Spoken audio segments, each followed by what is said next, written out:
आजच्या महत्त्वाच्या बातम्यांचा आपण सविस्तर आढावा घेणार आहोत. त्यापूर्वी बघूया हेडलाईन्स.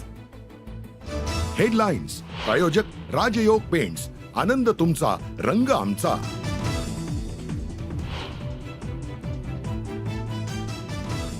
संतोष देशमुख यांच्या अतिशय निगृण खुनाची मी त्यांनाही सांगतो आणि आपल्यालाही सांगतो की अशा घटना कुठल्याही परिस्थितीत खपवून घेतल्या जाणार नाहीत. कुठल्याही चुकीच्या घटना खपवून घेणार नाही. देशमुख हत्या प्रकरणी दोषींवरती कारवाई करणार, मुख्यमंत्र्यांचं आश्वासन.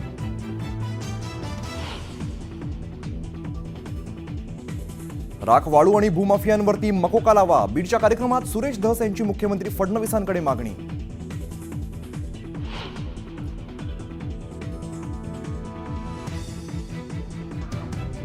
मी मानतो मेरे पास देवेंद्र फडणवीस साहेबाचा आशीर्वाद आहे. बीडच्या आष्टीच्या भाषणात सुरेश धसांची जोरदार डायलॉगबाजी.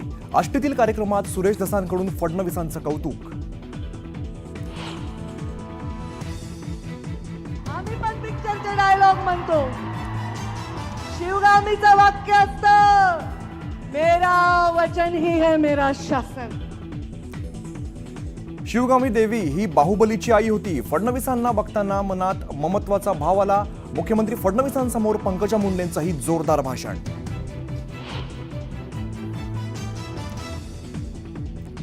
मुख्यमंत्री देवेंद्र फडणवीस बीडच्या दौऱ्यावर. आष्टीत मुख्यमंत्र्यांच्या हस्ते उपसा सिंचन योजनेचं उद्घाटन. डोळ्याच्या ऑपरेशनमुळे धनंजय मुंडे गैरहजर.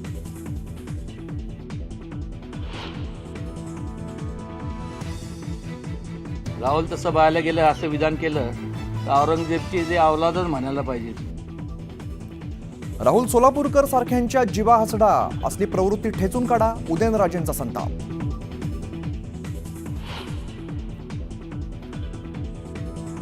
पुण्यात अभिनेता राहुल सोलापूरकरांविरोधात ठाकरे गटाचं आंदोलन. शिवरायांबाबत केलेल्या वक्तव्याचा निषेध तर आंदोलकांची पोलिसांकडून धरपकड.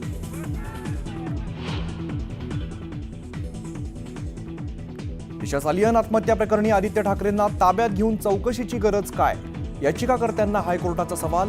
2 आठवड्यात गुणवत्ता आधारावरती पटवून देण्याचे याचिकाकर्त्यांना निर्देश.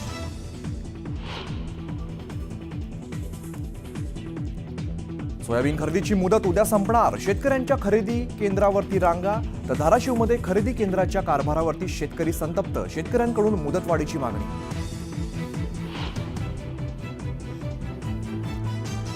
छत्रपती संभाजीनगरमधून अपहरण झालेल्या 7 वर्षीय मुलाची सुखरूप सुटका. भोकरदनच्या ब्रह्मपुरी गावाजवळ आरोपींसह मुलगा सापडला.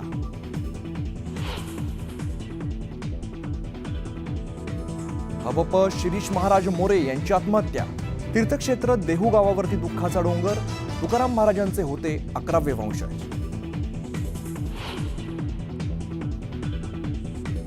आणि दिल्ली विधानसभेच्या 70 जागांसाठी दुपारी 3 पर्यंत 46.55% मतदान. काँग्रेस, आप आणि भाजपामध्ये प्रमुख लढत. 8 फेब्रुवारीला निकाल.